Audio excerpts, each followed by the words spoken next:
Alright, what we're going to do today is a cargo light change.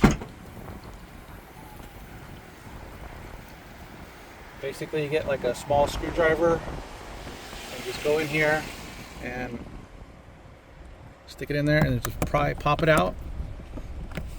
And then what you want to do is press down on here to release the harness. Turn the light off so you don't burn yourself. And then what you want to do is get like the same small screwdriver, press it in the middle to get the bulb out.